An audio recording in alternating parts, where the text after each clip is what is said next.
Hi friends, welcome to Amizhthampoo. இன்றைக்கி நம்ம என்ன வீடியோ பார்க்க போகிறோம்னா ஒரு லஞ்ச் vlog ரெசிபி தான். ஸோ லஞ்சுக்கு என்னென்ன ரெசிபி பண்ண போகிறோன்னு பார்த்தீங்கன்னா குங்குமப்பூ சாப்பாடும் அதுக்கு மட்டன் கறி இல்லை மட்டன் கிரேவி அந்த மாதிரி சொல்லலாம். ஸோ 2 ரெசிபி தான் பார்க்க போகிறோம்.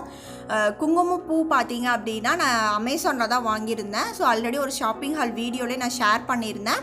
லிங்க் டிஸ்கிரிப்ஷனில் கொடுக்குறேன், செக் பண்ணி பாருங்கள். கலர் பாருங்கள் எந்த அளவுக்கு வந்திருக்குன்னு. ஒரு பிஞ்ச் அளவுக்கு குங்குமப்பூ எடுத்துட்டு அதை நல்லா பவுடர் பண்ணிட்டோ இல்லை கையில் நல்லா க்ரஷ் பண்ணிவிட்டு சூடான பாலில் போட்டு வச்சிங்க அப்படின்னா நல்லா கலர் வந்துடும்.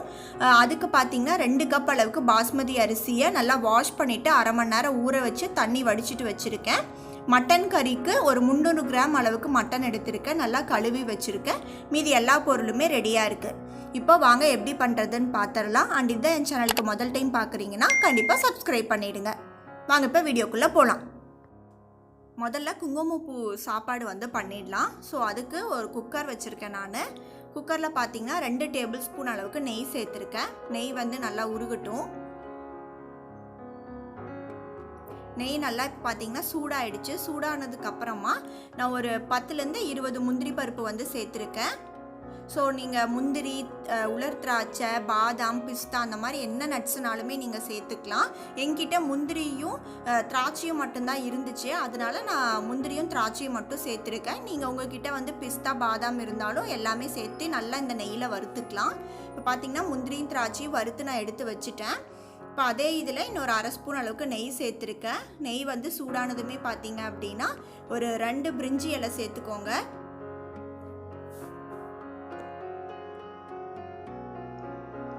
3 ஏலக்காய், 4 கிராம்பு, ஒரு பெரிய இன்ச் அளவுக்கு பட்டை, சின்ன ஸ்பூனில் பார்த்தீங்க அப்படின்னா 1 ஸ்பூன் அளவுக்கு ஜீரகம் சேர்த்துருக்கேன். ஒரு அரை ஸ்பூன் அளவுக்கு பார்த்தீங்கன்னா மிளகு சேர்த்துருக்கேன். ஸோ இதெல்லாமே நல்லா பொரியட்டும். அந்த நெய்யில் நல்லா பொரிஞ்சதுமே நம்ம நல்லா கட் பண்ணி வச்சுருக்க 2 பெரிய வெங்காயம் சேர்த்துக்கலாம். காரத்துக்கு 2 பச்சை மிளகாய் சேர்த்துருக்கேன். ஸோ வெங்காயம் பார்த்தீங்கன்னா ரொம்ப கலர் சேஞ்ச் ஆகணும்னு இல்லை, ஏன்னா நம்ம சாப்பாட்டோட கலரே மாறிடும் வெங்காயம் நிறம் மாறிச்சு அப்படின்னா. ஸோ அது கண்ணாடி மாதிரி ஆகும் இல்லையா. ஸோ அந்த அளவுக்கு வெங்காயம் வதங்கினா போதும். வதக்கிட்டு ஒரு 1.5 ஸ்பூன் அளவுக்கு நல்லா ஃப்ரெஷ்ஷாக அரைச்ச இஞ்சி பூண்டு பேஸ்ட் சேர்த்துருக்கேன். ஸோ அதோட பச்சை வாசனை போகிற அளவுக்கு நல்லா வதக்கி விட்டுக்கோங்க.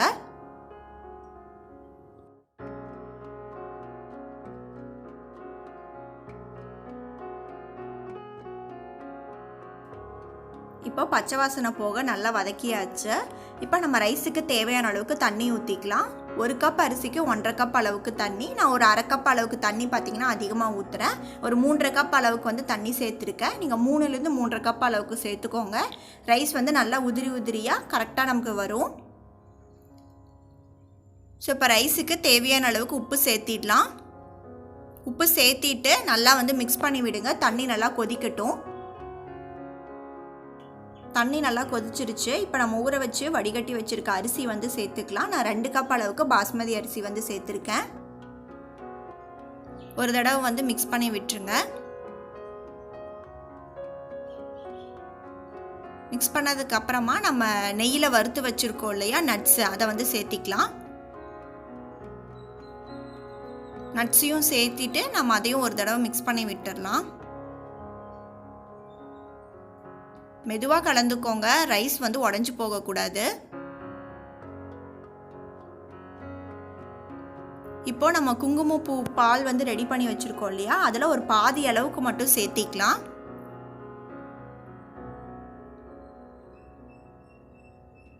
மீதி இருக்கட்டும். ஒரு தடவை மிக்ஸ் பண்ணி விட்டுட்டு இது நல்லா தண்ணி வத்தட்டும் ரைஸ் மேலே தெரிகிற அளவுக்கு. அதுக்கப்புறமா நம்ம மீதி பாலையும் சேர்த்திக்கலாம். இப்போ பார்த்தீங்கன்னா தண்ணி நல்லா சுண்டி ரைஸ் எல்லாம் மேலே தெரியுது இல்லையா நல்லாவே. ஸோ இப்போ அடுப்பை லோ ஹீட்டில் வச்சுட்டு நம்ம கொஞ்சமாக கட் பண்ணி வச்சுருக்க கொத்தமல்லி இலையை மேலே சேர்த்திக்கலாம். அதுக்கப்புறம் மீதி ரிமைனிங் குங்குமப்பூ பால் இருக்கு இல்லையா, ஸோ அந்த பாலும் சேர்த்திக்கலாம்.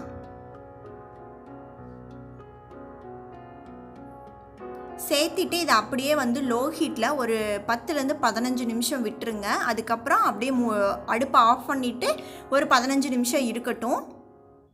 இப்போ நம்ம வந்து மட்டன் கறி ரெடி பண்ணுறதுக்காக நான் குக்கர் வச்சுருக்கேன். ஸோ நம்ம குக்கரில் தான் பண்ண போகிறோம். ஸோ அதுக்கு பார்த்தீங்க அப்படின்னா ஒரு 3லேருந்து 4 ஸ்பூன் அளவுக்கு எண்ணெய் சேர்த்துக்கோங்க. ஒரு சின்ன ஸ்பூனில் தான் சேர்த்துருக்கேன். ஸோ எண்ணெய் சூடாகட்டும். எண்ணெய் சூடானதுமே ஒரு பிரிஞ்சி இலை, 2 ஏலக்காய், 1 இன்ச் அளவுக்கு பட்டை, 3 கிராம்பு சேர்த்துருக்கேன். இது வந்து ஃப்ரை ஆகட்டும்.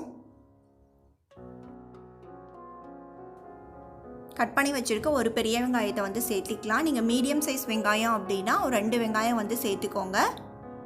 ஸோ எல்லா வெங்காயத்தையும் சேர்த்திட்டு நல்லா வதக்கி விடுங்க. வெங்காயம் நல்லா பொன்னிறமாக வதங்கி வரணும் ஒரே மாதிரி. ஸோ வெங்காயம் வதங்கிறதுக்கு தேவையான அளவுக்கு நம்ம உப்பு சேர்த்திக்கலாம். சேர்த்துட்டு அடுப்பை வந்து பொறுமையாக மீடியம் ஹீட்டில் வச்சு ஒரே மாதிரி நல்லா வதக்கி பொன்னிறமாக எடுத்துக்கலாம். நல்லா வதங்கட்டும். இப்போ வெங்காயம் பார்த்திங்கன்னா ஒரே மாதிரி நல்லா பொன்னிறமாக வதங்கிடுச்சு. இப்போ நம்ம இஞ்சி பூண்டு பேஸ்ட்டு சேர்த்துக்கலாம். நான் 2 ஸ்பூன் அளவுக்கு இஞ்சி பூண்டு பேஸ்ட்டு சேர்க்குறேன். ஸோ அதோட பச்சை வாசனை போகிற அளவுக்கு அதையும் நல்லா வதக்கி விடுங்க.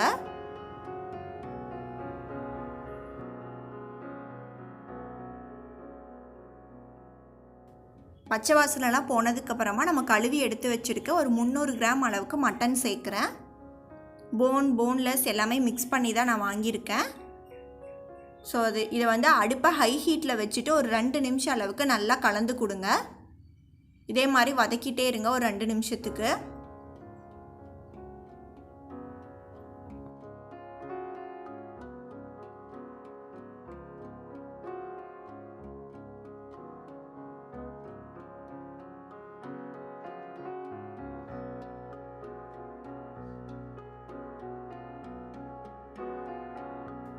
ரெண்டு நிமிஷம் நல்லா வதக்குனதுக்கு அப்புறமா நம்ம மசாலாலாம் சேர்த்திக்கலாம். நான் 1 ஸ்பூன் அளவுக்கு பார்த்தீங்கன்னா காஷ்மீரி மிளகாத்தூள் சேர்க்குறேன்.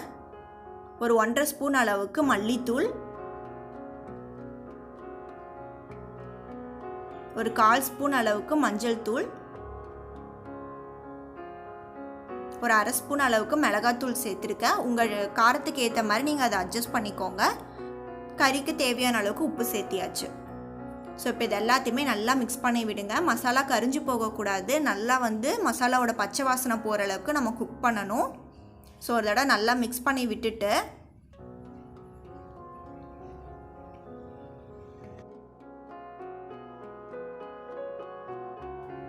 அந்த மசாலாக்காக பார்த்தீங்க அப்படின்னா ஒரு 2 டேபிள் ஸ்பூன் அளவுக்கு 2லேருந்து 3 டேபிள் ஸ்பூன் அளவுக்கு மட்டும் தண்ணி சேர்த்துக்கோங்க.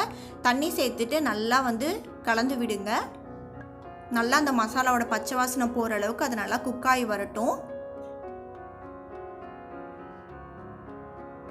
இப்போ பார்த்தீங்க அப்படின்னா ஒரு மசாலா நல்லா குக் ஆகிடுச்சு. இதோட பச்சை வாசனை எல்லாமே போயிடுச்சு. அடுப்பை இப்போ லோ ஹீட்டில் வச்சுட்டு ஒரு 3 டேபிள் ஸ்பூன் அளவுக்கு நான் தயிர் எடுத்திருக்கேன். தயிரை பார்த்திங்க அப்படின்னா நல்லா பீட் பண்ணிங்கன்னா இந்த மாதிரி க்ரீமியாக வந்துடும். நமக்கு நல்லா கெட்டியான தயிராக எடுத்திருக்கேன். ஸோ அந்த 3 டேபிள் ஸ்பூன் அளவுக்கு தயிர் சேர்த்துட்டு நல்லா கலந்து விடுங்க. அடுப்பு லோ ஹீட்டில் தான் இருக்கணும் தயிர் சேர்க்கும் போது, இல்லைனா அது வந்து திரியாக போயிடும். ஸோ தயிர் சேர்த்ததுக்கப்புறமா எல்லாத்தையுமே நல்லா மிக்ஸ் பண்ணி விடுங்க.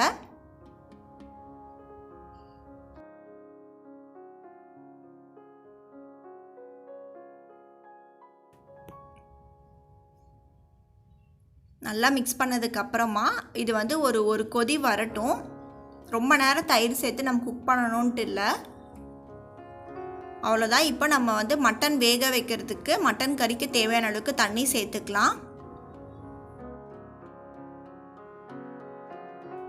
தயிர் சேர்த்துட்டு ஒரு 2-3 நிமிஷம் நல்லா குக் பண்ணதுக்கப்புறமா நம்ம ஒரு கப் அளவுக்கு தண்ணி சேர்த்துக்கலாம்.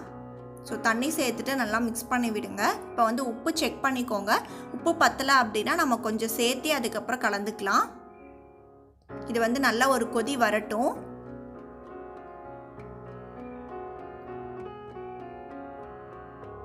இப்போ மட்டன் நம்ம தண்ணி ஊற்றுனதுக்கப்புறம் பார்த்தீங்கன்னா நல்லா கொதிச்சிருச்சு. இப்போ இதை மூடி வச்சு ஒரு 5லேருந்து 6 விசில் விட்டுடலாம். உங்கள் பேஸ்டான் மட்டனை பொறுத்து ரொம்ப எலசான மட்டன் அப்படின்னா சீக்கிரமாக குக் ஆகிடும். ஸோ இப்போ பார்த்தீங்க அப்படின்னா விசில் வந்துடுச்சு. நான் ஒரு 6 விசில் விட்டுருக்கேன். ஸோ அது ப்ரெஷர் அடங்கட்டும், அதுக்கப்புறம் ஓப்பன் பண்ணி பார்க்கலாம். இப்போ நம்மளோட குங்குமப்பூ சாப்பாடு பார்த்திங்க அப்படின்னா சூப்பராக ரெடி ஆகிடுச்சு. அப்படியே மெதுவாக கலந்து விடுங்க. நல்லா உதிரியாக சூப்பராக வந்திருக்கு பாருங்கள். கலருமே வீடியோவில் அந்தளவுக்கு தெரியல, பட் நேரில் ரொம்ப அழகாக கலர் வந்துருந்துச்சு. நம்ம அப்படியே மிக்ஸ் பண்ணி விட்டோம் அப்படின்னா ஈவனாக அதே மாதிரி வந்துடும். அவ்வளோதான், ரைஸ் ரெடி ஆகிடுச்சு. இப்போ நம்மளோட மட்டன் கறியும் பார்த்திங்க அப்படின்னா ப்ரெஷர் அடங்கிடுச்சு. ஓப்பன் பண்ணிடலாம். நான் திரும்ப அடுப்பு வந்து ஆன் பண்ணியிருக்கேன். ஹை ஹீட்டில் தான் இருக்குது.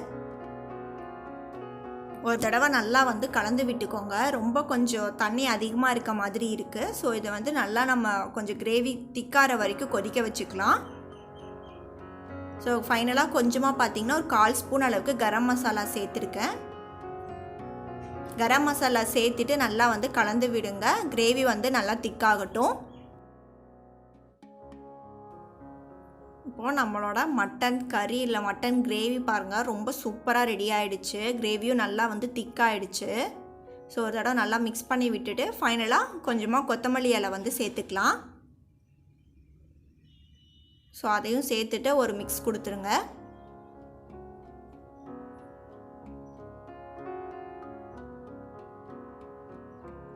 ஸோ கன்சிஸ்டன்சி பாருங்கள், நல்லா திக்காக கரெக்டாக வந்திருக்கு. ஸோ நம்ம இப்போ அடுப்பை ஆஃப் பண்ணிவிட்டு சர்வ் பண்ணிடலாம். நம்மளோட குங்குமப்பூ சாதமும் வந்து ரெடியாக இருக்குது. கலர் பாருங்கள் எந்த அளவுக்கு வந்திருக்குன்னு. ஸோ நம்மளோட மட்டன் கறியும் வந்து சர்வ் பண்ணிடலாம். இந்த மட்டன் கறி பார்த்திங்க அப்படின்னா ரைஸுன்ட்டு இல்லை, ரைஸுக்கு அதுக்கப்புறம் பார்த்திங்கன்னா ரொட்டி, நான், சப்பாத்தி அந்த மாதிரி எல்லாத்துக்குமே ரொம்ப சூப்பர் காம்பினேஷனாக இருக்கும். ஸோ கண்டிப்பாக ட்ரை பண்ணி பாருங்கள். இந்த குங்குமப்பூ சாப்பாடுக்கு பார்த்திங்க அப்படின்னா இந்த மாதிரி மட்டன் கறி, சிக்கன் கறி, இல்லை வெஜ்ஜில் பார்த்திங்க அப்படின்னா பன்னீர், மஷ்ரூம், இல்லை வெஜிடபிள் கிரேவி, குருமா அந்த மாதிரி நல்லா ஒரு ரிச்சான கறி கூட நம்ம சர்வ் பண்ணோம் அப்படின்னா ரொம்ப சூப்பர் காம்பினேஷனாக இருக்கும். நான் இன்றைக்கி வந்து இதை மட்டன் கறி கூட சர்வ் பண்ணியிருக்கேன். ஸோ உங்களுக்கு இந்த வீடியோ வந்து பிடிச்சிருக்குன்னு நினைக்கிறேன். என்னோடய 2 ரெசிபீஸுமே உங்களுக்கு பிடிச்சிருந்துச்சு அப்படின்னா கண்டிப்பாக லைக் பண்ணுங்கள், ஷேர் பண்ணுங்கள். எப்படி இருந்துச்சுன்னு சொல்லிட்டு கீழே கமெண்ட் பண்ணுங்கள். அண்ட் என் சேனலுக்கு யாராவது சப்ஸ்கிரைப் பண்ணாமல் பார்த்துட்டு இருந்தீங்கன்னா கண்டிப்பாக சப்ஸ்கிரைப் பண்ணிடுங்க. தேங்க்ஸ் ஃபார் வாட்சிங்.